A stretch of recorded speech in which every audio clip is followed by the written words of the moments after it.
Hi, everyone.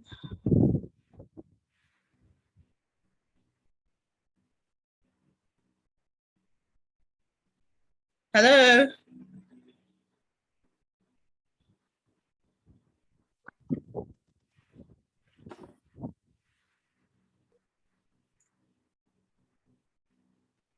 Hello, you're all welcome to today's meeting. Happy to see you all here. Thank you. Happy to see that you're all in very early also.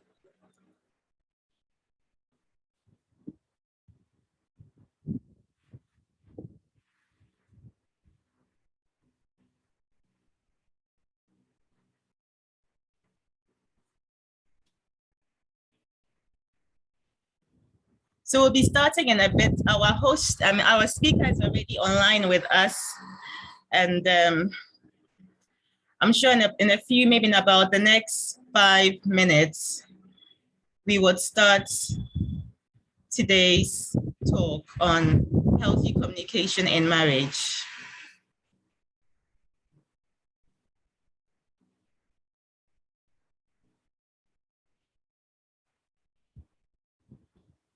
I hope my volume is clear and that you can all hear me well. Please. Yes, please. Very well. That's great. That's great. Elder Amos, would you want to just try your screen sharing? I believe I've enabled you to share, but if you could just give it a try whilst we wait for others to come online.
Hello, Elder Amos. Can you hear me, please? Yes. You're muted, but I believe you can do your screen sharing. Great. Yes, I'm actually changing my backdrop to represent you. I have to be fully compliant. Yeah. Oh, wow. Nice. Okay. I also had to move around a bit because I didn't like the books behind me. So I had to change the angle. Yes. Such is life.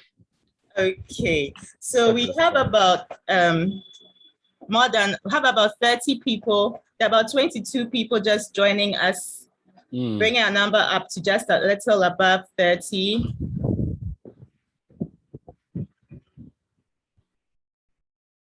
I'm confident a lot more will join. Yes, but I'm sure we should be able to start in a bit. Certainly. Yeah. I think we should be able to start in a bit. So it's my pleasure to have you all here. I mean, we finally get to have a little interactive session. It's always been a blogging, page that you get to see, but today at least you get to see the figure behind the blog, and we also get to interact with Elder Amos, and we're very glad about that. I'm happy that everything seems to be working. There were a few hitches in the beginning, but I'm happy that it's all been sorted out. So without much ado, I think I'll just give a brief introduction of Elder Amos. He's become quite popular in Ghana these days, but I will still say something for the sake of the few who may not be familiar with him. So Elder Amos Kevin-Annan is an elder with the Pentecost Church. He's been there for a very long time. He's deputy youth director. He does a lot of work with youth and now in the area of marriage also. He's the convener for the Creative Couples Conclave, and I know he'll say something about that when he comes on. He's also a healthy home advocate and a certified life coach. And so without much ado, Elder Amos, I'm handing it over to you to take it from here. Thank you. Thank you, Sue. Thank you so much for, I think I need screen share, please. If you can enable that for me. Beloved in Christ here gathered, friends and loved ones of Susie and what the Lord is using her to bless the body of Christ with in our part of the world, and indeed globally, because these days, whatever you put out there, it's a global thing. There's no more local renditions.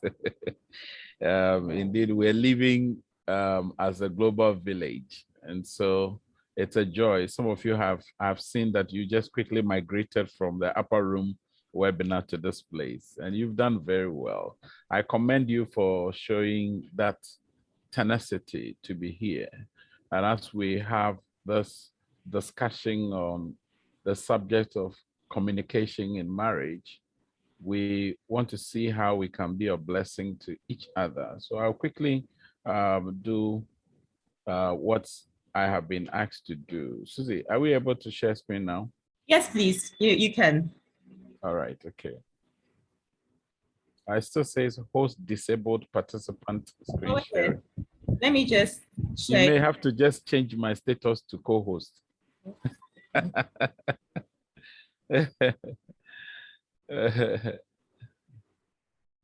All right, so I want you to share your thoughts in the chat with respect to the whole issue of communication in marriage. What have been your experiences? Please share in the chat as I go to the chat whilst Susie is working on that. Yes, Papa Adam, good to see you. Are you able to share now, Elder Amos? Let me try. I think it should work by now. All right, here we go. If you can see your beautiful face, then we're good to go. Can you? Yes, yes. All right, okay. So, beloved here gathered, it's an honor to be sharing this subject with you. I mean, healthy communication in marriage. It's a broad subject around the theme of communication and conversations in marriage. And Sue has once heard me talk about it in another webinar and felt that there was the need to share this with her audience. So it's not particularly something new, but like I said in the previous webinar, coming up with these two sessions, in fact, it's an 8-part series. This is the entire meaning of SPICE: sentiments, passion, intentionality, chemistry, expressions. That's the focus of our SPICE webinar, which is coming up 2 Sundays, and it will cost you 100 Ghana cedis to participate for the 2 days. So you pay 100 and you participate in both. It's a 2-hour session, and it will only cost you 100 cedis as a couple to participate. Now, this is my new book, which is soon to be outdoored. I've been persuaded by many unmarried persons. They're asking me, people are writing about marriage, people talk a lot about marriage. Why are you not doing anything for those of us who are unmarried? How can we also have a fulfilled single life? So the Lord laid on our hearts, and we're coming up with this, Unwrapping Being Unmarried, which is the first in the series, to be followed by Unwrapping Being Married, trying to explain the whole marriage dynamics and how it fleshes out today. And then look at unwrapping being a husband, unwrapping being a wife, unwrapping being a parent. So that's the kind of the whole pack in that. And I want to sincerely ask you to be praying with us as we prepare to outdoor these materials. If you want some more material, I have a lot of videos in my YouTube channel. Please just go there and access them, use them, because sometimes in one session like this, they are inexhaustible situations that we have. Please just go to the YouTube. You can follow me on Facebook, Instagram, or Twitter. I'm not too active on the last two, but I'm building momentum and capacity to respond to those who are on that platform as much as we are able. So that's the whole gamut of it. I'm just sharing part of it. And before we do, let's watch this short clip. What? Sorry, I want to share sound. So, all right, okay. What? Please, can you hear the sound? Susie, tell me if you can. Hello, What are you doing Sue, with can you this? hear the sound? I was wondering myself, like how we afford all Can you this hear? stuff. Where the hell did all this money come from? Yes, we can. All right, okay. Where did all this money come from? You sure you want to know? Oh, please, this is not a game. Now you tell me what the hell is going on. None of your damn business. You don't ask me questions about the money I'm making. I want you be to watch the nicest guy in exchanges world. and how it's impacting If their you keep emotions. pissing me off, then we are going to have a problem up in here. I get bonuses at work. I get bonuses at work. Bonuses. Yes. This is my money. This is my money, Chris. And I don't tell you everything because you're always talking about some get-rich-quick scheme. You always find something to invest in or buy or screw up. Just trying to make a better life for our family. That's all. Family. By blowing all my money. Chris, you will never be William Cartwright. He's smart. He can carry on a conversation. So with she's the business comparing world him without with somebody stuttering. else. He's charming. Look at his response. He went to Harvard. She's eulogizing over this it. other person You will never above her be husband him or in business for yourself. and goes to the extreme of saying you can never be him. Now put my mail back in the envelope and put it back in the drawer where you found it. The husband is completely dehumanized. Now, I want you to think about it. Now, what went through your mind as you watched this clip? We are relating it to conversations and communication. Please share your thoughts.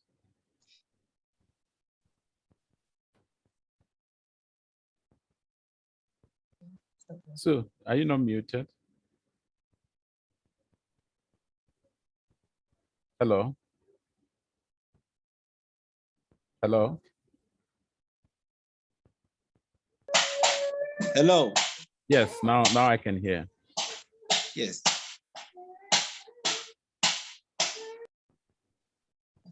So let me hear your thoughts. What do you make of the conversation that just ensued between this husband and wife? What did you pick from the conversation? Hello. Yes, sir. Yes, sir. Good evening. Good evening. Yes. So this is my name is Emmanuel. Okay, Emmanuel. Yes. So I remember this scene very much from one of Tintala Perry's movies. Mhm. What this brings to mind is that I think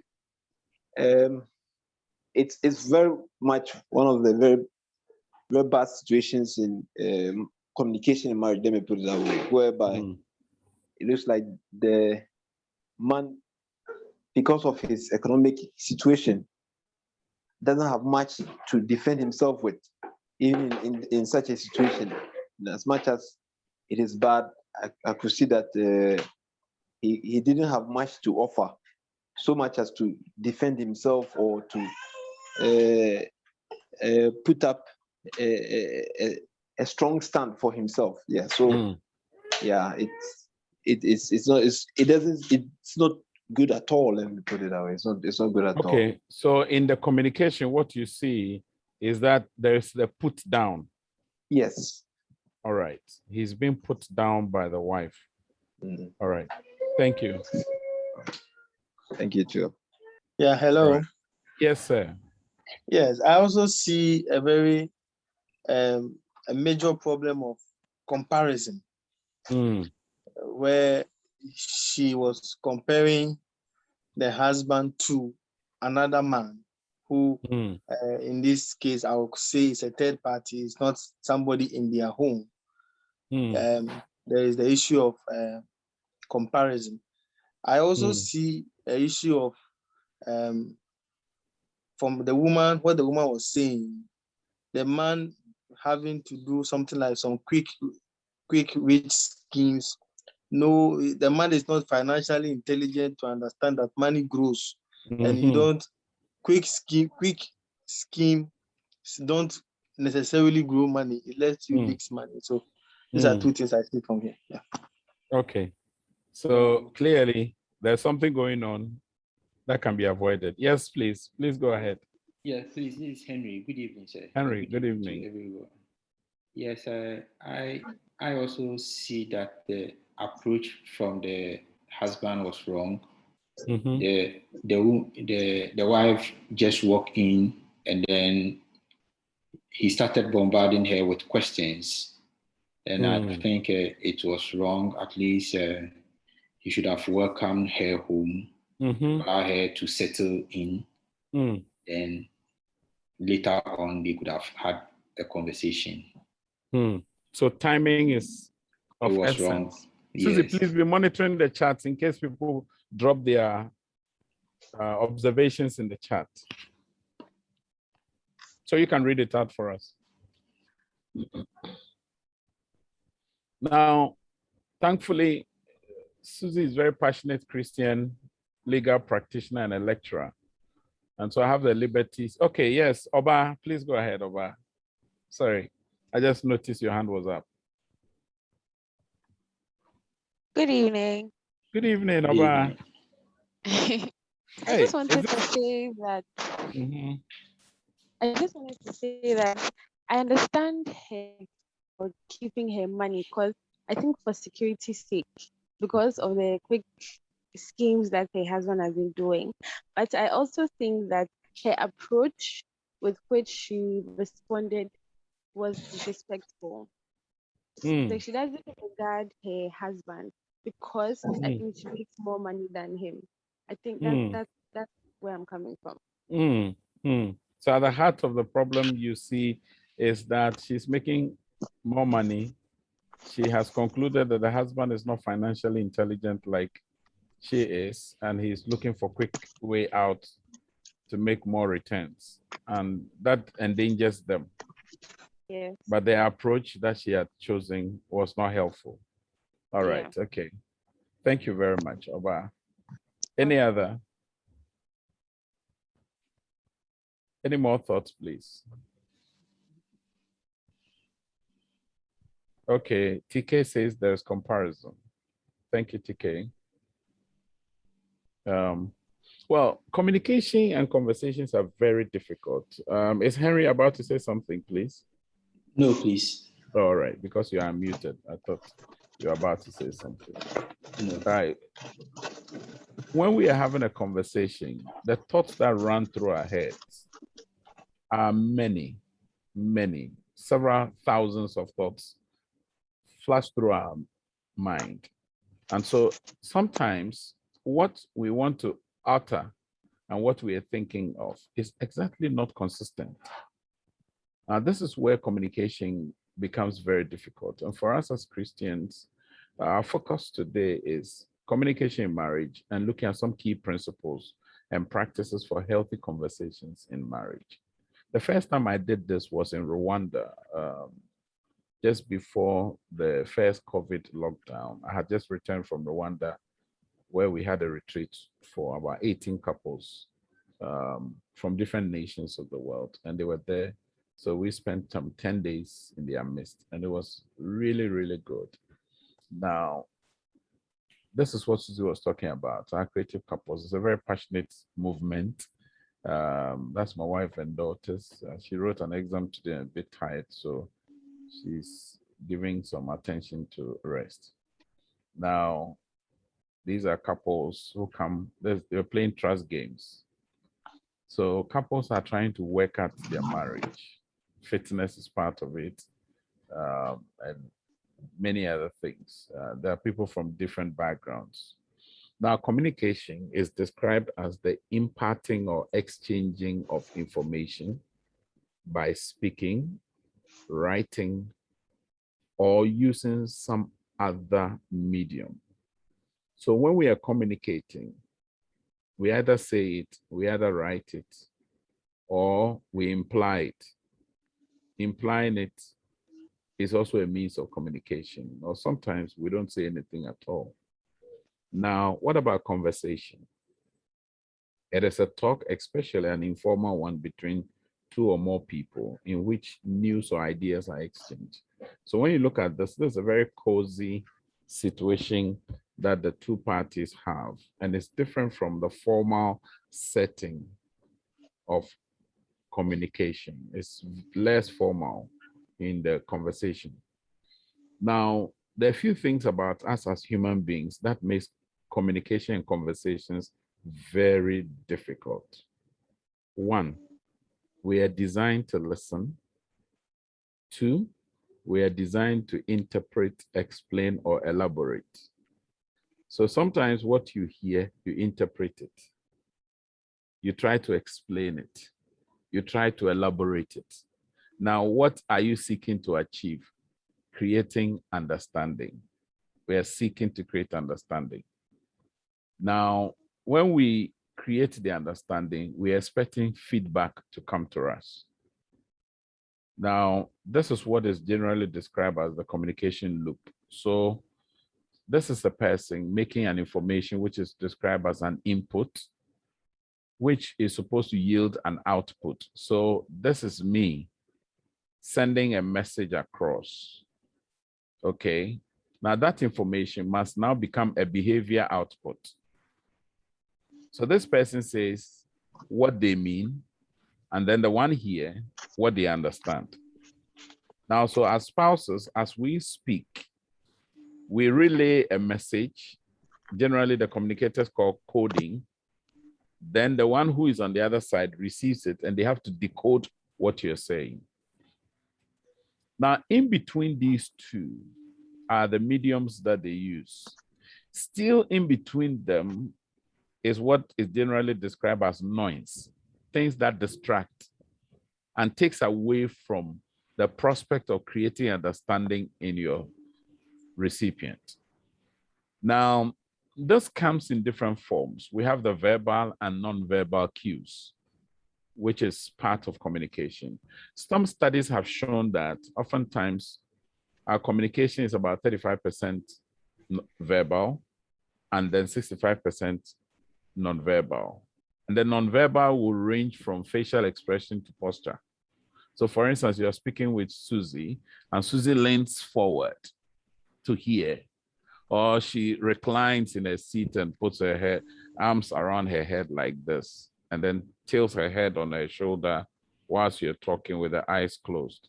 That posture gives you a certain inkling into how Susan is receiving the message or the communication signal you are giving out.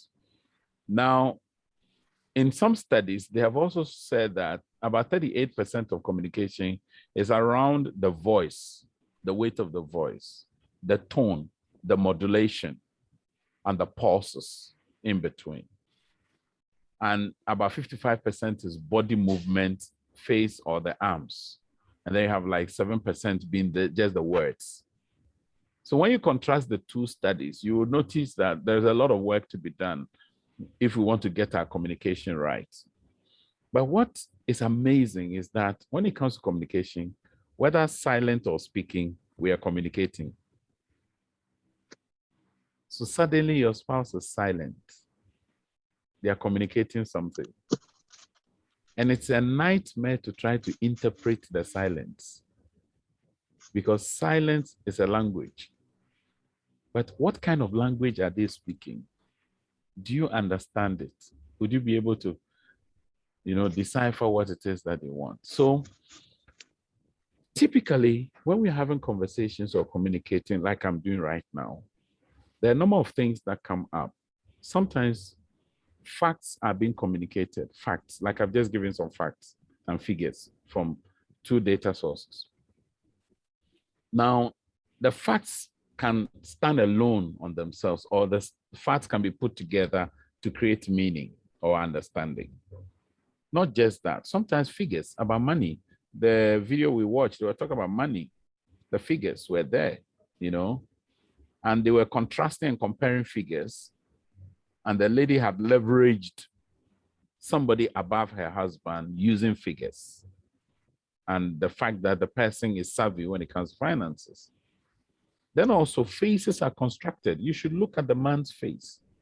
As the lady was speaking, as the tone of the voice was changing, as she was giving line after line, you could see the construction on his face. As the man was listening and the wife was speaking, as the tone of her voice, the inflections, the modulation went on, you could see that her face was also changing.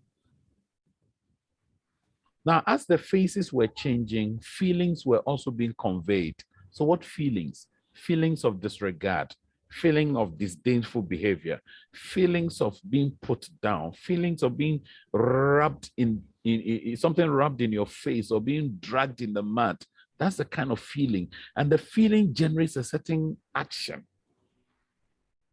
Sometimes what we see is that in conversations and communication, people create fictions. Things that do not exist, they make them come into being. In fact, the Christian scripture, which is very common, is they call those things that be not as though they were. And finally, feedback is created. So the whole gamut of these items that I have listed here, these 6 things, actually gives us the summary of what communication or conversations tend to achieve. So sometimes about facts, sometimes about figures, sometimes about faces, sometimes about feelings, sometimes about the fiction we create, and sometimes about the feedback. So if we want to communicate well, we've got to watch these things. Now, before COVID, I remember I did this presentation before the COVID issue boomerang into a global pandemic. Now, I shared with them this particular model of distance or closeness. This is purely a North American one. There is a European version as well. I'm yet to see the Asian one. But there are 4 distinct spaces when it comes to connections or distances. Now, in North America, if somebody is within 0 inch to 18 inches, it is classified as intimate distance. Anything between 18 inches to 4 feet is described as personal distance. Anything between 4 to 8 feet is social distancing. So it gives you an idea why they're giving us a 4 feet distance. And then anything between 8 feet or more is public distance. Now, so when we are communicating, depending on the distance between us, we pick and choose our voice weight. So it's usually very absurd when somebody is sitting next to you and they are screaming on top of their voice. But that's not proper. It is anticipated that is ideal within a public space where they are 8 feet or more away from you. And it's a pain when your spouse is talking to you within 0 to 18 inches and they're screaming, yelling, and snapping at the least thing. So let's guard against that. So you must look at it anytime you're communicating, to look at the distance, because the distance determines the pitch, the weight, and the tone that you use. Now, in communication, there's what is known famously as the haptics. And when you look at it, all these things connote something. I want us to look at just this one so that we can create more time for conversation. Assuming you are having a conversation with somebody and they take this posture, what are they communicating to you? Very interesting. Sorry? Hello? Can anybody share, or you can type I am in? not It listening. means they are not interested. I'm not in what interested. I'm you're not saying. listening. Okay, thank you. Any other? I have divided attention. I have divided attention. What are some of the things that will cause somebody to have divided attention? I'm not listening. I don't care what you say. What are some of the things? Let's just suggest some things. You don't have to know them, but let's suggest. We are human. We go through these things.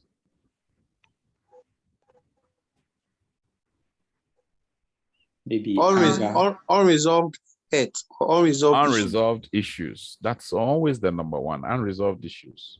It's a big one. Yes, iPhone. When the person isn't interested in the conversation. So maybe the kind of conversation he's bringing or she's bringing up is not conducive. The atmosphere he's creating is foul. You don't want that. Sometimes it's an assumption of the truth given by the other person, claiming he's coming to lie to me, so I'm here. I know the truth. So assumption of truth. So somebody was saying that maybe something was coming, somebody was coming or something was happening on the other side and it was taking her attention from it. So she was being distracted. Okay, the person might be worried about something else at the moment. This information is not her priority. She's resenting the speaker. Wow, that's a deep one. Wrong timing. Wrong timing. Wrong timing. Always talking in a domineering manner. It sounds like something I'm aware of. The person is indifferent about you. These are deep, deep, deep ones. Okay. Bored with the subject being discussed. Could it be a recycled conversation? Could it be something which is being rehashed? Is some old wounds being, resurrected, dead things being brought back to life? So many, many things can cause a person to be disinterested and disconnected from a conversation. So what about when you are talking and the person takes their pen and starts writing?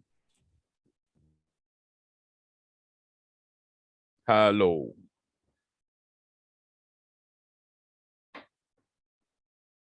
Okay, somebody has just added, bored with the subject being discussed, assumption of truth from the other person. Fantastic.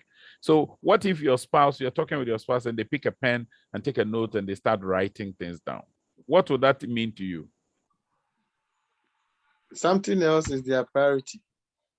Okay, so we've moved from this one. We are looking at this one. Oh, okay. They have a better thing to do. They are doing, they are writing something that is of importance to them. That's fantastic.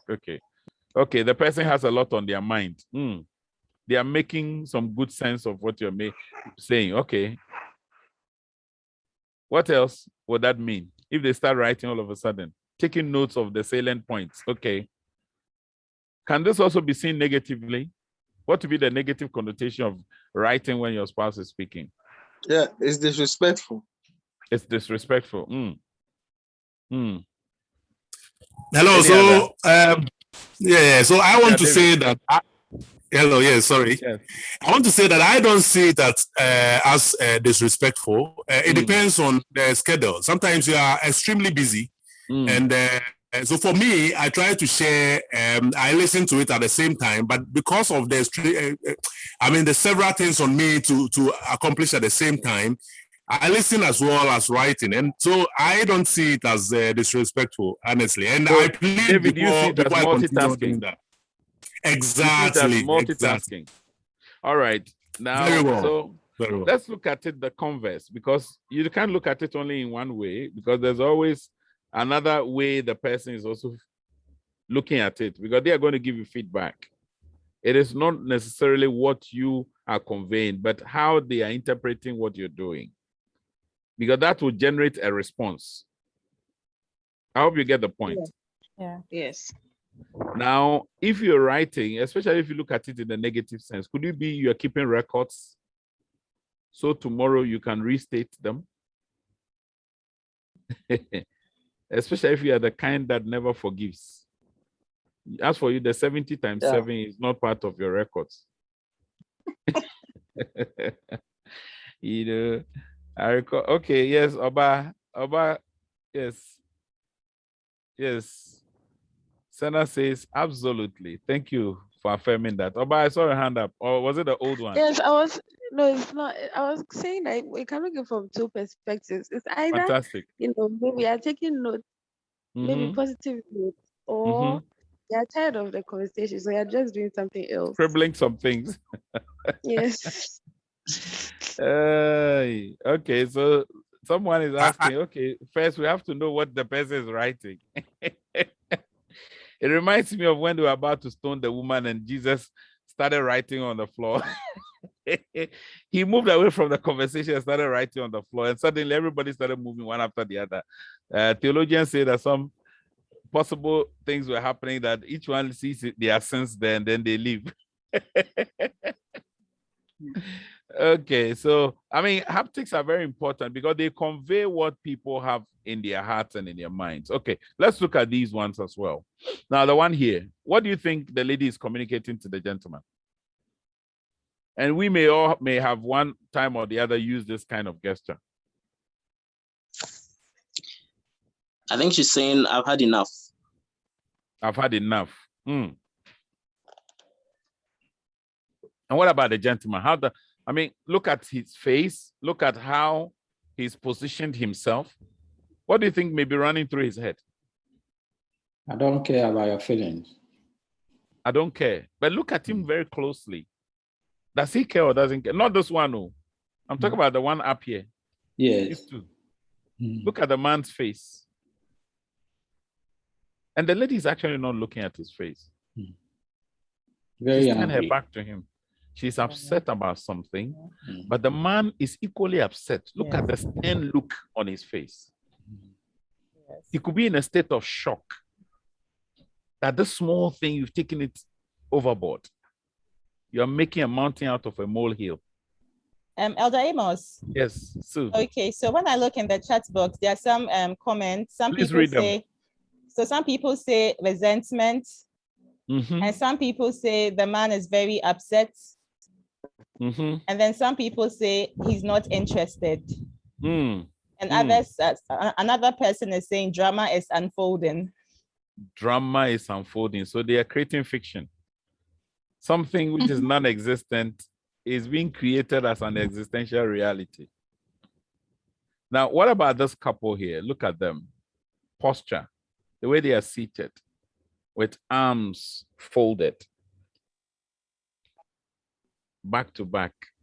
This one there's They're back just to not back. communicating. There's no communication. That's it. So what are And some of then, the things that can bring this situation? Sorry. Amos, I was gonna add that anytime somebody's body posture is like their hand is folded, that means that they're not gonna open up. So that's they're not going to open up. We always It's a talk closed about that. up situation. Exactly. Like I'm not opening up in any case. I'm not ready to listen. Yeah. That's a folding up issue. Yeah. Sometimes it's also a state of ambivalence. I mean, I'm nonchalant. Country broke, country not broke, with the inside. I care less how you feel. You too say, me too, I care less how you feel. And spouses can get here, I tell you. And some can linger on for days, not minutes, days. Some can go weeks, months, and frighteningly can go years before you see the whole thing melts out of our hands. Okay, I want to recommend these two books for you, those of you who love to read. Dictionary of Body Language is a field guide to human behavior. One of the famous FBI special agents whose whole training was about reading body language. In fact, he has another book titled What Everybody is Saying. Everybody is saying. Then this other one, I actually bought these two books in traffic. So look out for those guys who sell books in the traffic, especially if you happen to drive around Fiesta Royal. That's why I picked both books. But since I've found them in other table shops in Accra, how to read a person like a book, observing body language to know what people are thinking. If you're an HR person, this is a book you must be interested in. And for those of you who are also lawyers, you go to court, it's also good for you to look at the person in the dock and their body language and use it to raise issues. Okay, so that's it. Now, we've already made allusions to the fact that communication is complex because of the various nuances. And just look at this diagram that represents nonverbal communication or body language. Every other thing is factored into your communication. Every other thing. So even the way I say every other thing, the stress, where the stresses fall is where the significance of the communication, resides. The sound, how close you are or how distant you are, the body contact, facial expression, the eyes moving, when you wink your eye, when you blink an eye, when you stare at your spouse, you open all your eyes, they say something, all those things communicate. Your appearance, your outfit, head movement, it falls down, goes back, goes sideways, leans backwards, all those kinds of movements, your hands, you know, if you're driving and somebody does this, I'm sure, is it positive or negative? Please type your response. This one, somebody gives you that. Would that be positive or negative? Very positive. What about if somebody does this? Especially in Ghana, you have somebody. Is that positive? No. That obviously cannot be positive. Okay, so here, you know, John Naipa talks about gestures and body language. And he says that if language was given to reveal the thoughts of people, then gestures has a purpose of disclosing them. So when you look on the screen right now, different gestures, and you can see each one of them communicating something very different.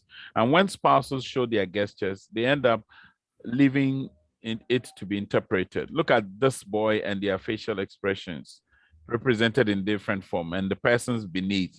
These are all faces, different faces we make.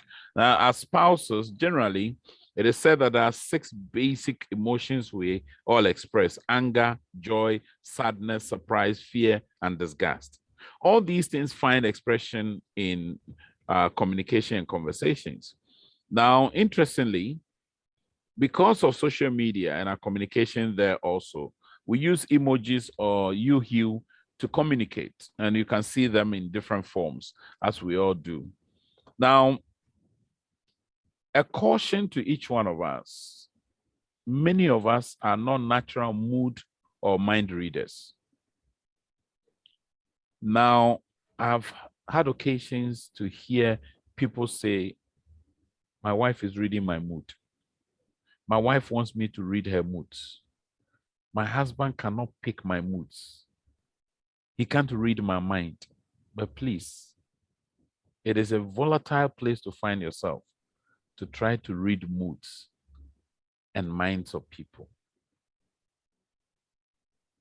When you look at these couple on the screen, they are all looking differently at each other. They are conveying their moods, but they are conveying it in action.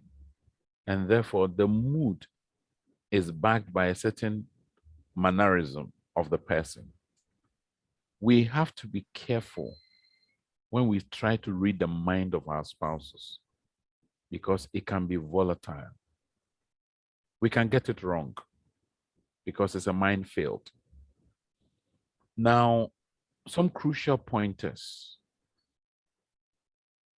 It's been famously encouraged that whenever you go into a culture to learn language or to go into a place of new learning, you must notice the things the natives take for granted. What your spouse takes for granted, you must painstakingly take note of it. When you go into a new area of learning and want to pick the language of the people, you can only thrive when you stay as an attentive listener. So don't be distracted. You may be a multitasking person, but don't be distracted. It is called active listening. There is active listening and there is passive listening. You must also learn to interpret whatever the other person is implying. An interpretation is personal and therefore we can get it wrong. And where you get it wrong, you must admit. You must also cooperate with whoever is communicating as an observant learner. Now,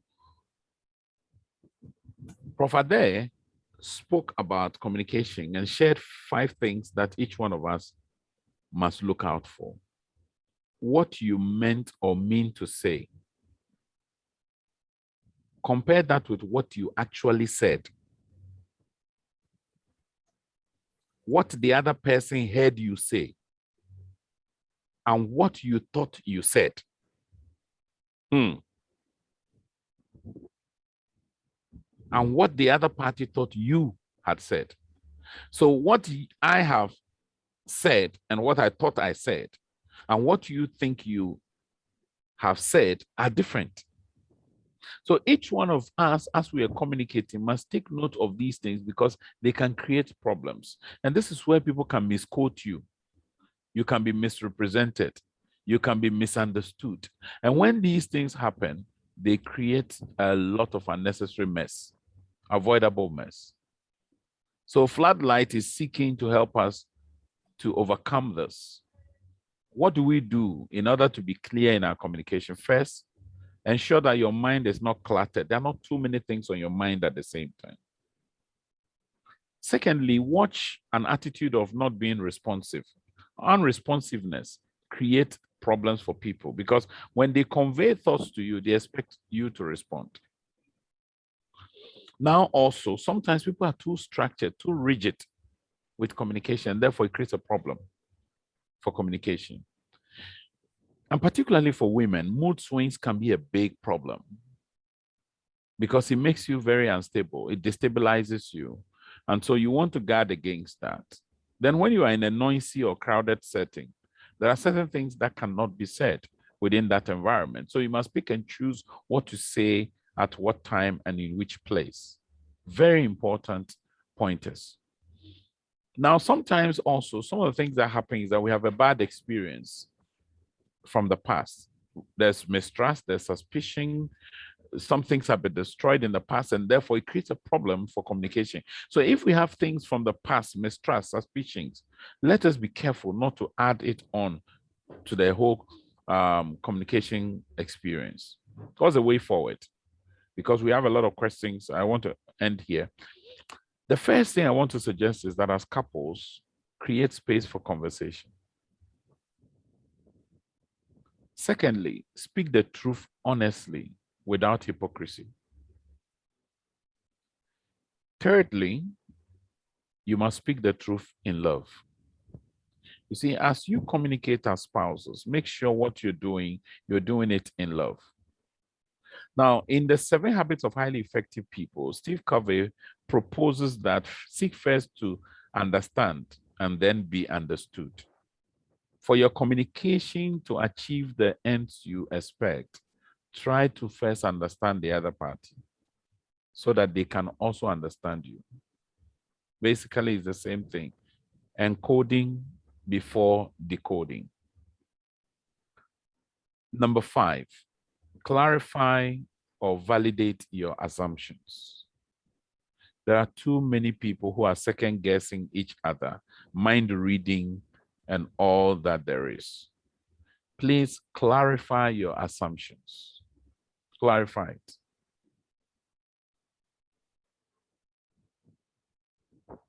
Six, intentionally make a commitment to make it work. Communication is very difficult, and if you don't set your heart to want to make it work, it won't work. It won't work because it's very difficult. And whenever there is a communication glitch or hitch, or there's a snag, make it a point that we want to resolve to move on together. We want to be on the same page. So debriefing, apprising each other, updating each other, ensuring that you are all on the same page is very important. Then learn to practice confidentiality. You see, sometimes people are open in this conversation space and they become vulnerable in that space. Can they trust you as a confidant to keep this between us as a couple? Of course, the caveat is it's not when the person is going to commit murder, because that one, you can be liable when it comes up. The lawyers know how to describe that. So we leave that to the lawyers.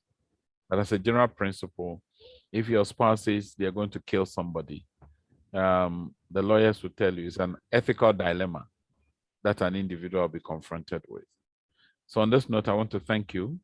And Susie has plenty of questions, and I want to take those questions with immediacy. Thank you, Susie. Thank you, ladies and gentlemen. Thank you for your time. I'm staying put for the questions. I'm Thank grateful. you very much, Elder Amos, for this information you've given us.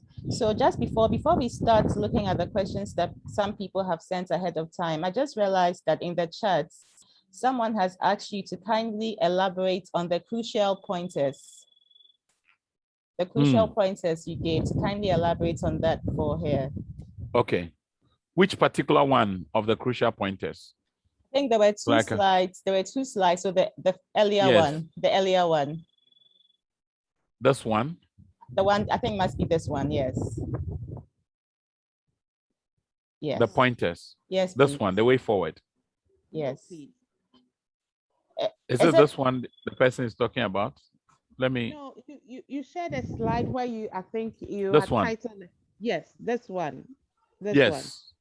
Yes. So I was trying to explain that, you see, when you go into a typical environment where the people speak a language you don't understand, to be able to pick the language, whatever the people who are there, the people who live there already are called natives. Okay. Now, the things they take for granted, you must take note of them.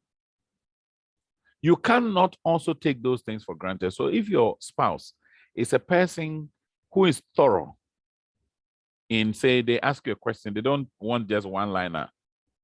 Yes, it was fine. No, they want more. You don't take that for granted. You have to supply that. That is their default. Now, if on the other hand, they are satisfied with one-liners, you must also take notice of that. Because that's how they're wired. If it's a one-liner interested spouse and you give them a paragraph, they'll be disinterested in what you're saying. Now, many are living in a state of survival. So they're actually clutching onto straw. The slightest thing, they will just blow up and break down. But you see, if you want to be one who thrives, which is you're living fulfilled life in the marriage, then you must pay attention when your spouse is speaking. And sometimes it will mean that turn off the television, put your phone aside, stop reading the newspapers, put the Bible aside, give them eye contact, listen to understand, not listening to respond. Many of us are wired to listen to respond, not listening to understand. You know, and when they also imply something, try to interpret and bring it to the attention. This is how I see it.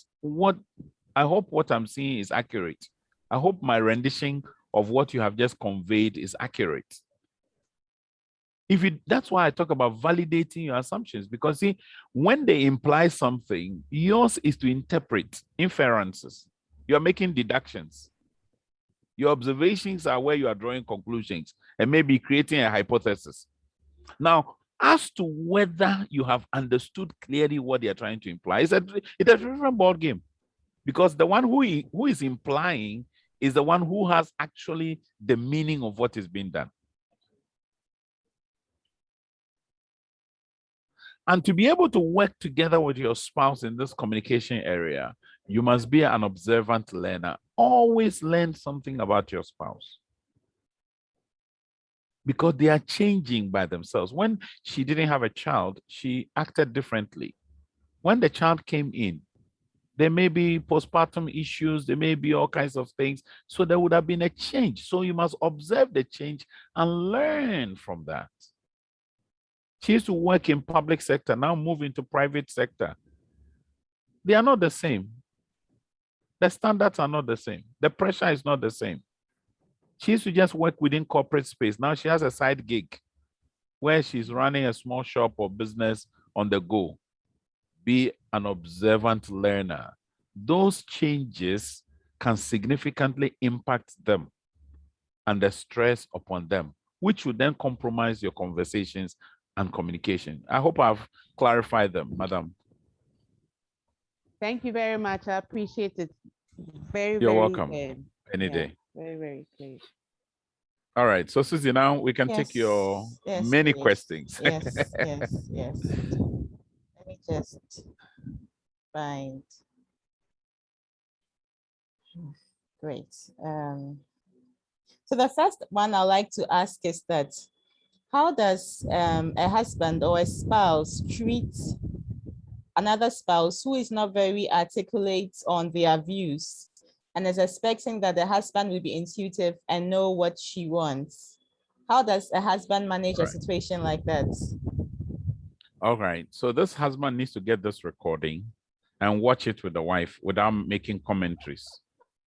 That's the first thing. Okay. That's the first thing. Susie, make the recording available to this spouse. Now, the second thing is that knowing what he knows, he has to be slow to conclude. You have to be considerate and gentle. Because see, it is different if you didn't know how the person was wired. So you are working with them, not seeking to change them to be like you, because if people feel you are trying to change them to be like you, they blow up. Because nobody wants that. Everybody wants to be accepted for who they are and how they've been wired, because difference must not create disturbance in us. So the third thing is, enter the world of this your wife and begin to have empathy, because the empathy is seeing with the eyes of another, hearing with the ears of another, and feeling with the heart of another. So if I try to make my spouse like myself, our home will be boring. We need the dynamism of a home where we are different. We're differently wired. I'm naturally a shy person, but because of the work I do, if I say I'm shy, many people don't believe it. But if you contrast me with my wife, she's far shy a person than myself. You know, she's not out there in the public.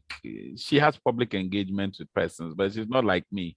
So what I do is I also have a responsibility not to overly throw her in the wild sea, because I'm used to that space. She's now going to work herself up into that space. So we as couples are there to help each other grow and become better. I see David's hand up again. Yes. Yes, David, please unmute yourself and go ahead with your question. Yes, David.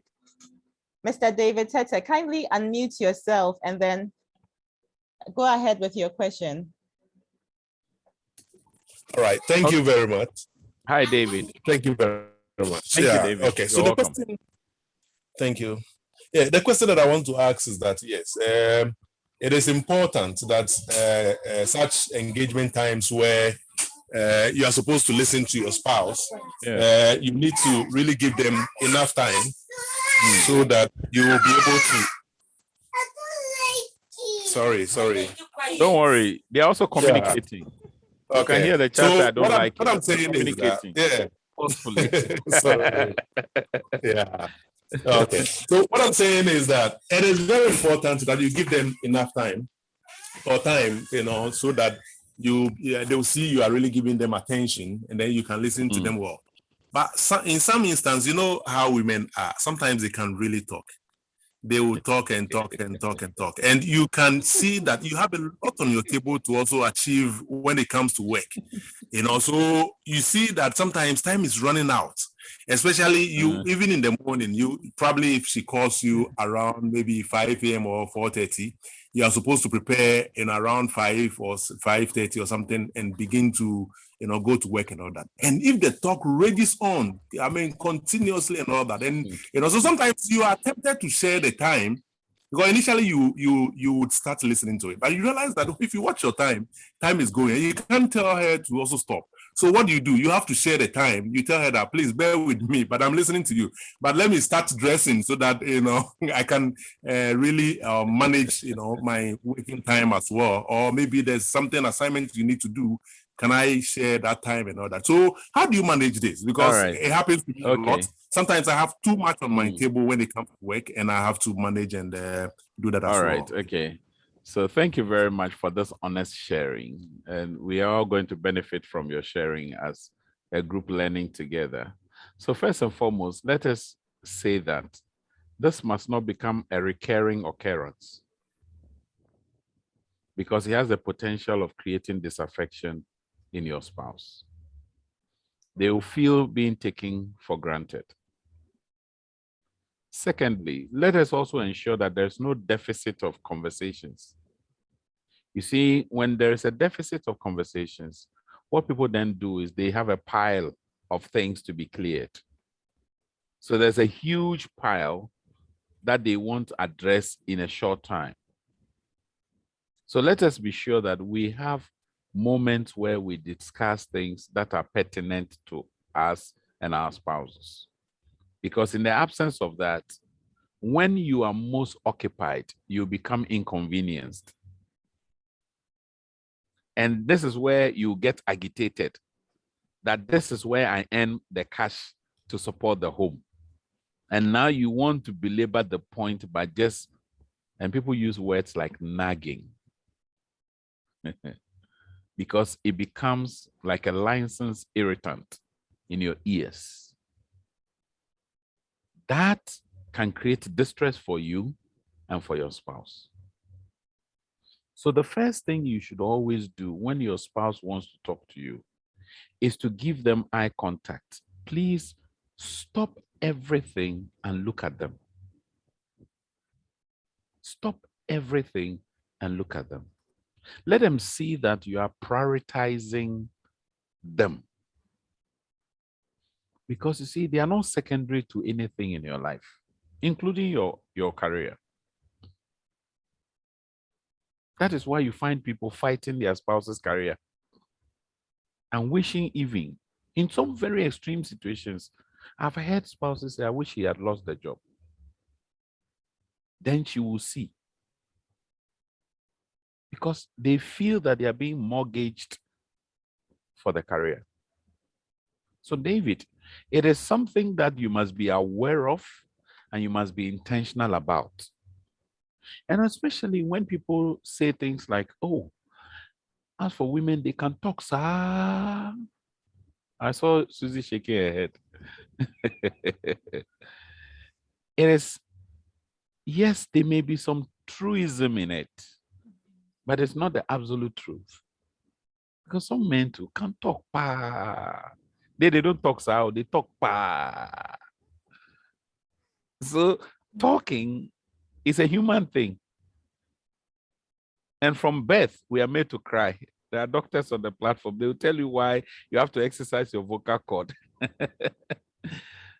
So let us create opportunity for each other to talk, to say things that are inside them. And when they say it, let's notice, take note of what they have said and work on them for the better. My team and I on Farm Life on City FM on Saturdays, we have what we call the Better Me Project, which is in perpetuity. We set ourselves 3 years or so ago on a Better Me project. We want to better ourselves as individuals in all facets of our lives. Are we satisfied with where we are, or we could do better? It is said that the only room that never gets filled is the room for improvement. Take the feedback from your spouse. Say, honey, when I talk to you, you are busy doing something else. You have to listen. You have to listen. And those are little things, but they can destroy a lot. Thank you very much. Okay, great.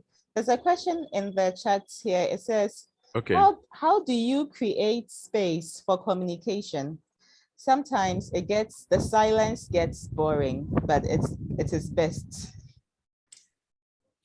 all How do right. you create space? Oftentimes creating a space for conversations or communication, we have to look at what are other parties most interested in.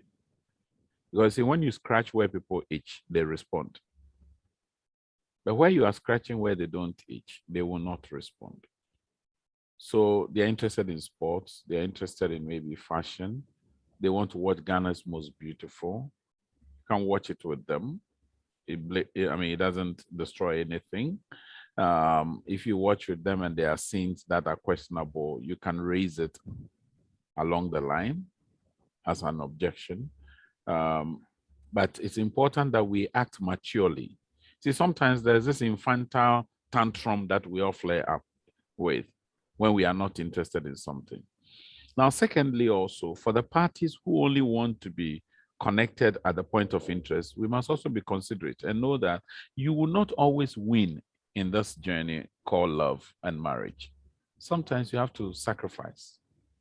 You have to let go of some convenience in order to be able to connect with your spouse. So if you rigidly say that, oh, it has to be something I'm interested in, then you will not be able to learn something new. So on the other side, people should be also flexible to want to learn something new, even if you're not interested. Maybe you don't like basketball. Your spouse wants to watch basketball or athletics or car racing or something, jockey. They want to watch horse racing or something like that.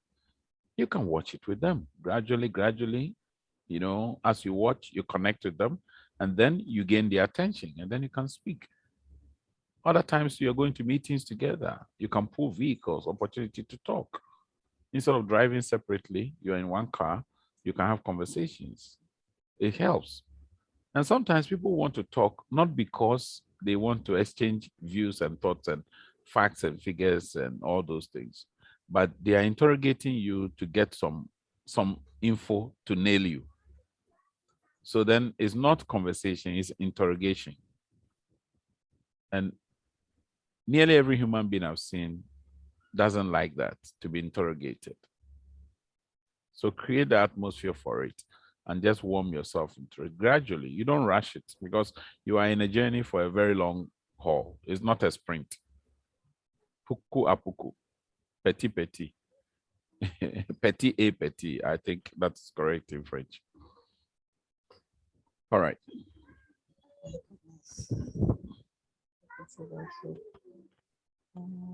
Yes, Sidi, I thought you had some other questions. Yes, in your I do. On my yes, please. Oh, you still have some more? No, I want to get to that, please. Okay.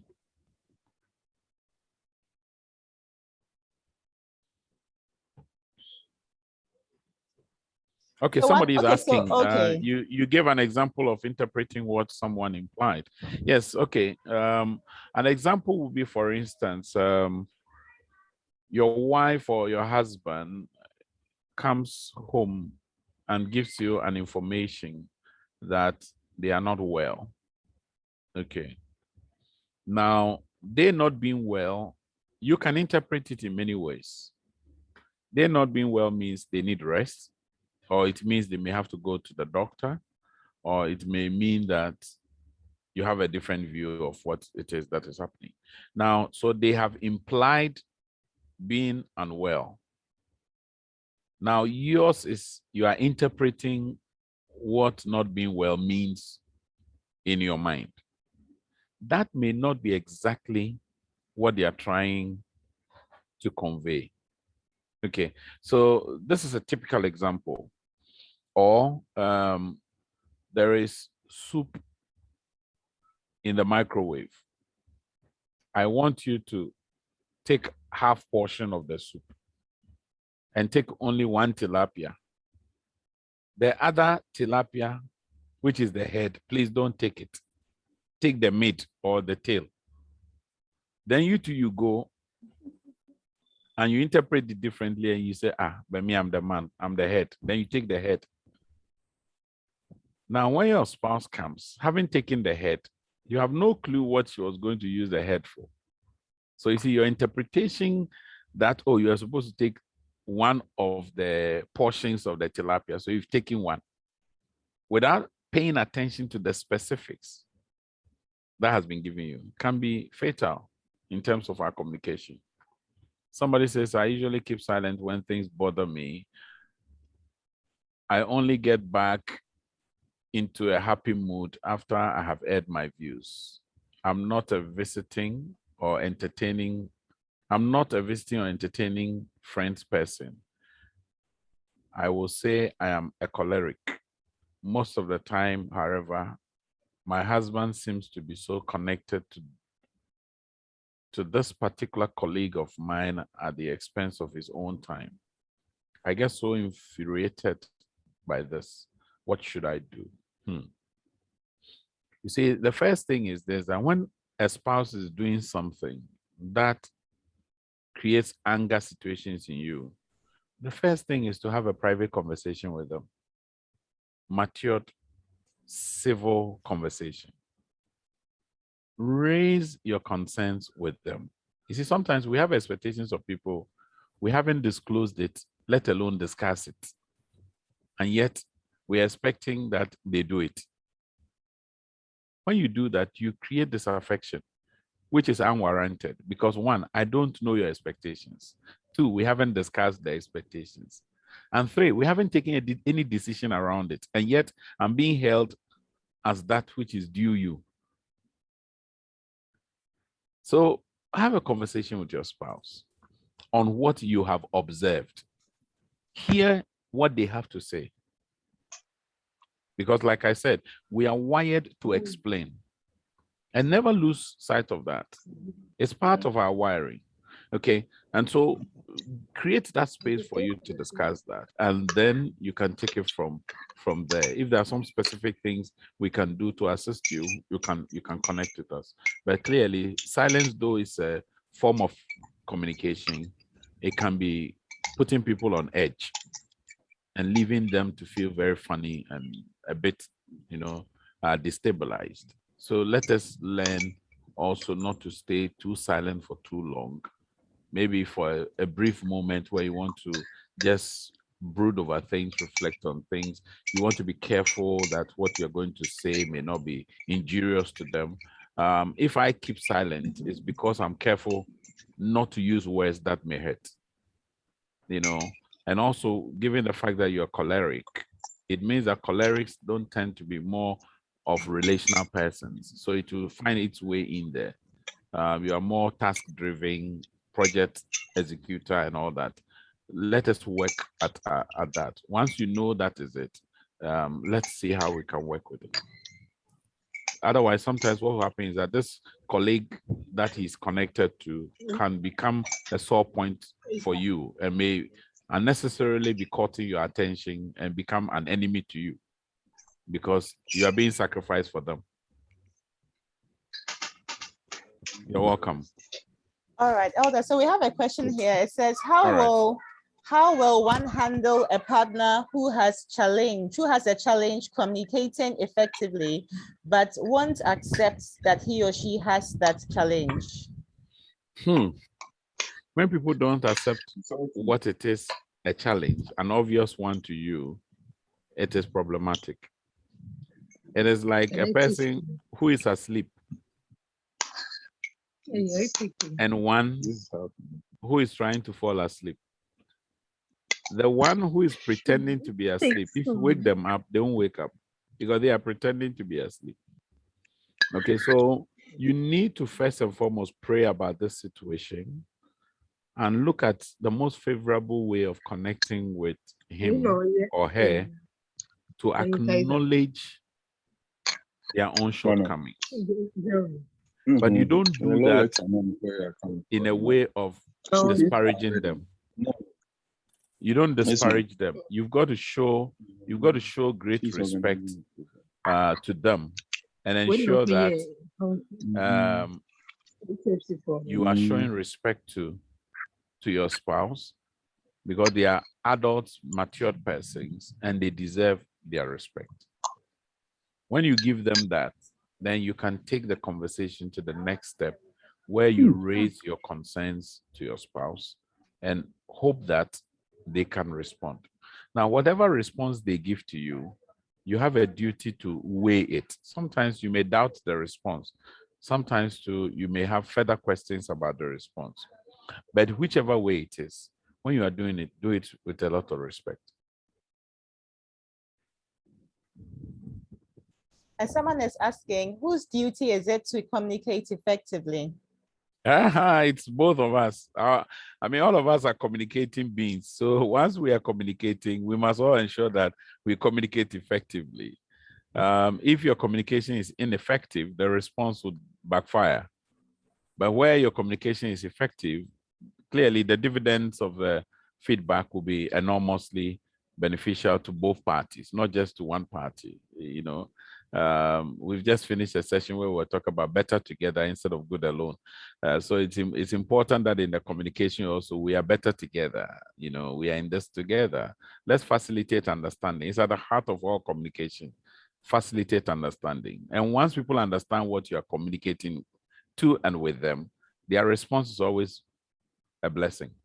But where they misunderstand you, misinterpret or misjudge your intentions, the communication goes haywire, and it's not good for any one of us. All right. And there's a friend here.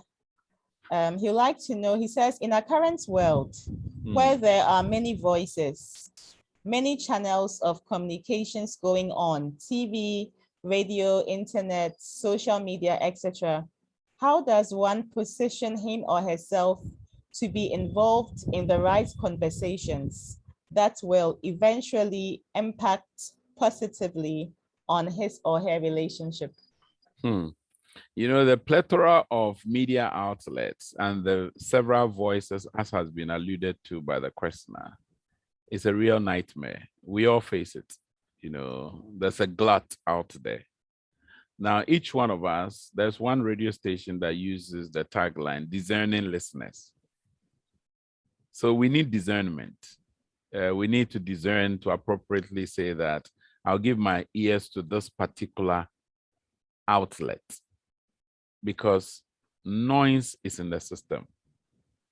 And it creates a lot of chaos whenever there is noise. Cacophony, they call it. Now, so you don't want that. When that comes into the fray, what it does is that it creates difficulty for you to hear distinctive voices. So you as a spouse must make a determination. Is it on Telegram? Is it on Facebook? Is it on WhatsApp? Is it some particular groups sometimes? And thankfully, the devices that we have in our hands, they are portions that can help us to mute certain things, okay, so that you don't get distracted. Unfortunately, many of us are not exercising our power to make a determination what comes onto our devices. Much the same way as the television knob, or now you use your remote, and if it is that you have your remote in your hands, the remote, there are buttons on the remote that helps you to control content that comes to you. So it's not as if we are helpless. Let's not create a situation that makes it look like we are helpless. We are not helpless at all. We have what it takes. We have the power to determine what we allow into our space in terms of what is being communicated to us. So you may have to turn down the volume, switch to a different channel. That's why there's a plethora of outlets. If one is not conducive, tune into another. Okay, and distune and disconnect. And sometimes it's as if I'm helpless and therefore let it run. And then they have all these unsavory language, all these diatribes, incendiary language, and all those, you know, it can be terrible. You can't chew on that. It's almost like chewing the cud, because the moment you go into a very quiet place, the things start resurfacing again. It's almost like it's coming back, like the ruminants, the chambered stomach animals. You know, they graze very quickly. When they go and lie down, everything comes up because antiperistaltic movement occurs, and then they now have to chew it back slowly into digestible parts. We've got to watch against those things. And so there's a need for us to be on guard and be discerning and also pick and choose what we know fits into our particular DNA. What doesn't resonate with you, reject it. I mean, like me, there are a lot of invitations I get, but there's not every invitation I respond to. Because you've got to make a determination, the priority you put on a particular invitation. If you don't do that, I mean, you won't even have time for your family. But my family is my first priority, beginning with my wife and to my daughters, and then before public. So you have to make certain determinations. There are places I won't go. There are certain foods I won't touch. There are certain things in bottles I will never hold. It's not as if it's not in offer. It's in offer. Okay, so we can go on. All right. So the other question says by Prince, he says you can be sitting by someone and yet the person is very far away. And this person is rather sitting close to you. And this person is as close to someone who is millions of miles away by virtue of the internet and social media. Well, that's true. I mean, that's the tragedy of today's world. It's called fabbing. The technologies added that a few years back to the list of words in their dictionary, fabbing.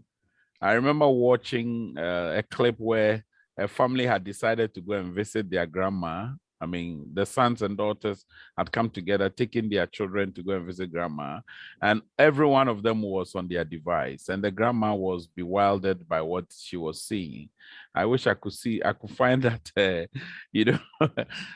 that image. It's so disconcerting to find that somebody is sitting next to you and they are totally disconnected from you. It's a pain in the neck. It's a pain in the neck. So let's not do that to persons we love, persons we cherish. And one of it is this eye contact thing, which I raised much earlier. It's important that we who are technology savvy don't create that fabbing situation. And the spelling for fabbing is Phubbing, fabbing. It is when a person is disconnected from people who are sitting close to them physically, and yet they are remotely connected to another. And that remote connection is creating discomfort for those who are next to you, and it's not helpful at all. We must be careful about that, because if we create that, people will not be able to connect with us. They will not be able to connect with us, because everybody wants to talk to you. Everybody wants to connect with you. Yes, that's fine. But it has a negative side to it. That's a negative side to it.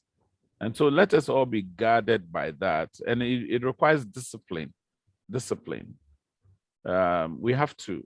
In fact, if you go to my YouTube channel, I mean, there's a whole presentation in both French and English, which is available on social media. You can go and watch it. It is titled Google Me. A part of it is this, Google Me. The whole focus is about helping persons manage their social media presence. And ethical considerations with respect to social media. That particular one is in both English and French. Now, that's one of the things the Lord is giving us access to do multi-language presentations, because I see that a lot of the things happening in Anglophone is not happening in the Francophone. And yet they also need some of these resources. So you can go and look for this particular one, managing your social media presence. It's a big thing now, the phone. I sometimes fast from my phone. I stay away from it.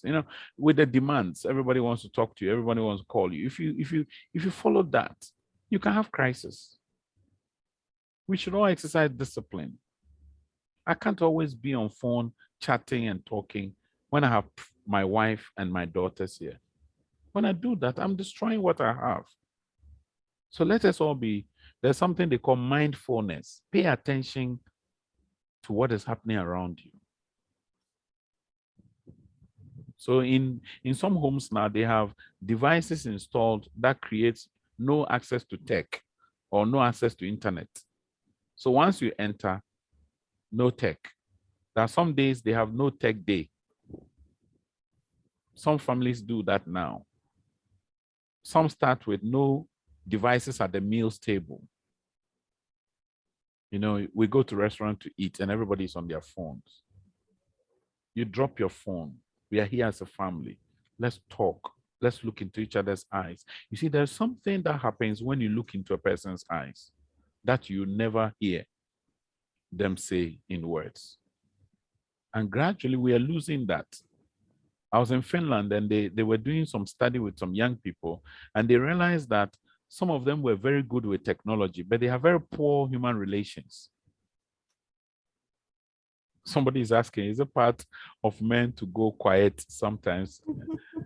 And it's not because his wife has done something wrong. Oh, yeah. Sometimes, you see, when men are struck with fear or they are confronted with some major challenge that they have to take, sometimes they go quiet. And it's not because the wife is troubling him or the wife is being unrealistic about something or the wife is hurting them. No. It's not always the case. You see, that's why you have to validate the assumption you're having. Because it will be easy for the wife to assume that the reason why he's quiet is because I've done something wrong. Of course, maybe one or two occasions, it may be that you've done something wrong. And sometimes the men who want to take some very audacious decision, they need some quiet moments to really be sure that they are aiming right and they will hit the target. You see, so if they don't have that space to actually go into personal recess, to be able to relaunch themselves, they'll become frustrated and you would bear the brunt of their frustration. All right. And then, yes, the Prince also wants to know, what is your advice to people in relationships or marriage who keep or develop close friendships with people of the opposite sex? That must always be watched. That must always be watched. It's a slippery slope. But you know, be firewood. Emotions are not things you can easily tame, especially when emotions go riot. And the tendency to move from maybe a professional engagement to personal is very rife amongst all of us. And therefore, you must be measured. You must have clearly defined boundaries, and you should not go into excesses. And especially when it is that is not a professional engagement where you are providing some therapy or interventions for the person, you've got to be very careful. You've got to be very careful. Even there, you can't be very emotionally tied to the person, because then women tend to be robust emotionally than men. Men, we are very susceptible emotionally. You know, ours is more imagery and there's cognition based. But for women, they are resilient in their emotions. And so if a woman entangles you emotionally, you will struggle to detach from them. Let's be very careful. And it would be also helpful to be transparent about that. I know that there are a few cases where people have been transparent with their spouses on opposite sex conversations or interactions, and yet there's something underground that is, like a submarine. Those things do not help because it breaks trust. And when there's the discovery of what is happening, it can cause terrible damage to your commitment to the primary relationship. So, Elder Amos, how close is too close? How would you, any indicators, any guidelines? Especially in our world today, sometimes emojis are innocent, but depending on who is receiving them, they may interpret it and make attributions to them. So you want to be careful not to leave things to other people's interpretation. Be clear in your mind what you're saying. Don't leave spaces or gaps in between so that people fill in the blank spaces. Well, remember we went to school and we're made to fill in the blank spaces. There's always the tendency to fill in someone's blank space. And then also there are certain no-go areas, sending flirtatious communication, those salacious contents. Human tendency is very vulnerable to these things. And especially where something is being starved of you emotionally in your primary relationship, it is very easy to begin to outsource those things, and there are so many people out there who are willing and available to provide you those, as though they were Access Bank. Access Bank, in the word of access, not in the bank itself. because that one is a brand. Now, so it's something you want to watch. Each one of us must gingerly handle these things, and we've got to be forthright when you are drifting. Sometimes when you're drifting, you may not even notice it, but your spouse will bring it to your attention. Where they do, please take note of their objection or their concerns. Yes, Gifty's hand is up. Yes, Gifty. Hi, Elder and Amos. Thank you Yes, so much. Gifty. Yes, I'm I'm honored. happy to be part of today's program. I'm really benefiting a lot. Thank I you. have a question. I have a All right. question.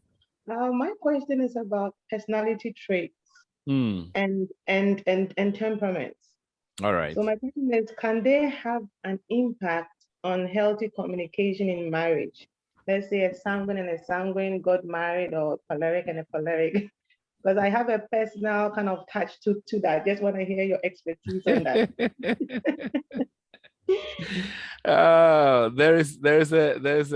There's a video on my page. I think 3-part series which I did on Walk with Jesus on temperaments and how they impact marriages.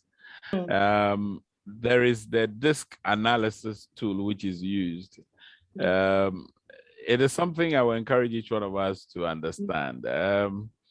You see, when it comes to this temperament issue, let me try and see if I can find one particular note that I did for ICGC. I think it was Zoe Temple. Now, you see, I don't know if it is showing on the screen, but let me see. I think not at the moment. Sorry, okay. Now, you see, first, when it comes to temperament, you have to understand our similarities. You have to value our differences. And the rest is creativity, relational creativity. Now, look at the scripture. It says in Proverbs 30, verse 11 and 12, this is what it says. It says, there is a generation that curses its father and does not bless its mother. There is a generation that is pure in its own eyes, yet is not washed from its filthiness. There is a generation, oh, how lofty are their eyes, and their eyelids are lifted up. And the fourth one is, there is a generation whose teeth are like swords, and whose fangs are like knives, to devour the poor from off the earth, and the needy from amongst men. This gives you 4 different temperament traits. Now, to be able to unravel the impact of temperaments, we have to come to an appreciation that 1, temperaments are not cast in stone. They are malleable, they are pliable, and they are transformable. So oftentimes that's the caveat I put across, because I remember one time I did a presentation and one gentleman and his wife came to me and said, Elder, can you believe what my wife is saying? And I asked, what did he say? He said, "Media say Anna met you." So it means that they have become fossilized and they are not going to change. That's also about your team. They never change, but you know, we are human beings and therefore we can change. So that's why I recommend Spirit Control Temperament by Tim and Beverly LaHaye. It's a very good book. And Apostle Professor Pokunyina has a book titled that 2 Persons the Same. Now, so sanguinic persons tend to talk a lot. They express by being vocal. All right. Not so with others, especially those who are introvertic. Okay. If a person's personality is introvertic, they tend not to, they spend a lot of time inside them. Their motivation is intrinsic, it's not extrinsic, like the sanguine or the choleric. You see, the choleric is driven by task, project, achievement, success, and all those high-flying things. One of my mothers, Flora Saki, has published a very good book. She looks at it from the perspective of parenting. And I'll encourage each one of you to try and get Auntie Flora's contact. And let me see, whilst we are on it, the next question, I'll try and look for a contact and put it in a box. Just give her a call. And if there's one woman who actually helped me to understand temperament when I was young, it's Auntie Flora. those days in Youth for Christ, she trained me how to counsel youth in the 90s. Yes, I think around 95 thereabout. You know, and Auntie Flora is still around. She's made appearances on both City and Joy. She's a well-respected veteran in the field of counseling in this country. And many people don't hear much of her, but she's a quiet, withdrawn person. And I want you to get that book, especially how you're handling your children, because no two persons are the same. Look at this one in Genesis 25, 27, 28. It says, when the boys grew up, Esau was a skillful hunter, a man of the field, while Jacob was a quiet man dwelling in tents. And look at the effect. Isaac loved Esau because he ate his game, but Rebekah loved Jacob. So temperament even impacts how parents relate to their children. So it will definitely impact communication. All right. I hope I've helped you, Gifty. You have. Thank you. Thank you. But go and look for the 3-part recording on temperament and its impact on marriages on my YouTube. Is there? Oh, somebody has supplied anti-fluorescent. Oh, Susie. Okay. Thanks, Susie. Yeah, I mean, that's anti-fluorescent number. Please, please connect with her. Yeah. It's interesting that you talked about her and what she has done in the area of temperament. God willing, she would be our next speaker and we'll be looking at temperament. Yeah. So it's prophetic. Prophetic.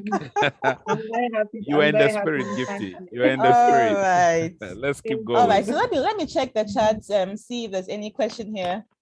Someone says, how do you this is from Abana. She says, how do you actively engage a spouse in conversation when you know his English is not good and your main mode of communication is English? So I don't know if it's a multiracial marriage. Yeah. I'm not too sure. Well, you know, you knew that he was not good in English or she was not good in English and you married them. So those will be some kind of weakness in that area, if weakness is even the best word to describe such a situation. It is what they are coming with, okay? Now you love them, you have received them. So you receive them. It's like when you take over a company, you take both the assets and liabilities. Unless, of course, there are clearly stated lines in the contract that says that you are insulated from liabilities, but then you grab all the assets. That's a different thing. But in a marriage situation, you can't have that kind of scenario where you appropriate the assets and say that you know, you reprobate the liabilities. No, that's not possible. And so first and foremost, it means that your language must not be my kind of language. I struggle to use everyday English because when I was young, I was not listening to everyday English. I was rather reading, you know, Student's Companion, and people were reading storybooks. I was reading the dictionary. So I see its impact on me. It's a weakness I have, and I struggle. Sometimes on Farm Life, people say, "Hey, bro, and I know they are talking about me. It is not something I do deliberately. The synonyms and the antonyms I learned in my dictionary have taken over my brain. And today I was having a conversation with someone and I said a congenial atmosphere. And the person said, "Hey, congenial." Then she said, "Is there any other word?" Then we came to conducive. He said, "Ask for conducive." Yeah, that's fine. So I beg you, if you are like me, please calm down. Let's find a language that is toned down, that is less, you know, weightier to connect with this spouse so that you can enjoy your conversations together. Otherwise, you'll be speaking over each other's head. You are talking over them and they are also not meeting your expectations. We must come to a middle road, and it's possible.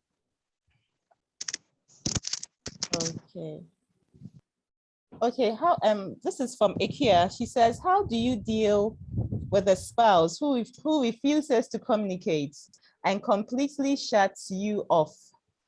He rather prefers to communicate with others and prefers to spend time with others and his phone.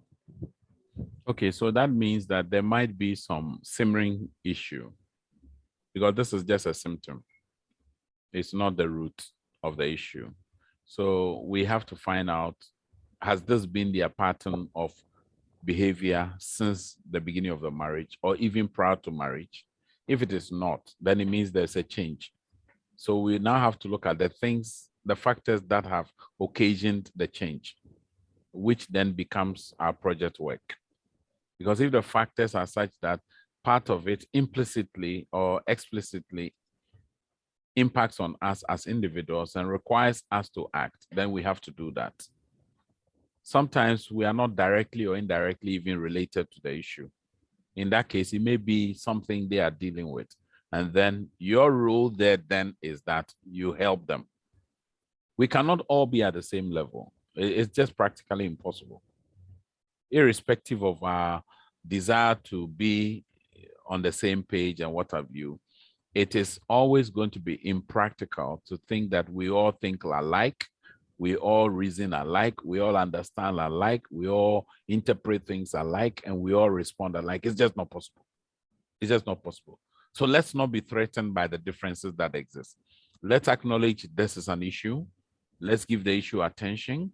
And as we give it attention, let us be open-hearted and considerate, not be fixated on our stance that this is what I want. If I don't get this one, then that's a bit, not helpful for a union that you want the best out of it. Okay.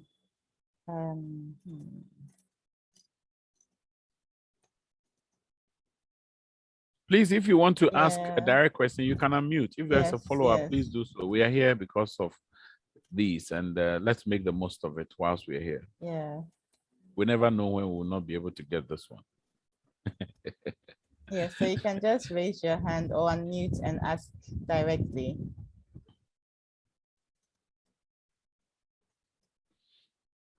Mm-hmm.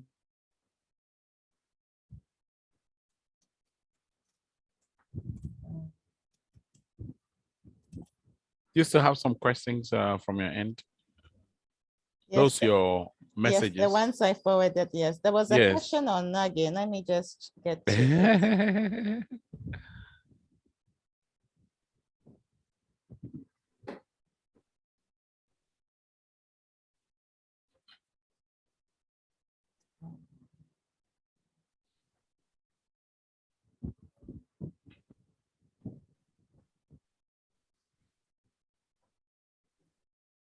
So someone says, may I know it's William, may I know the attributes of a nagging wife?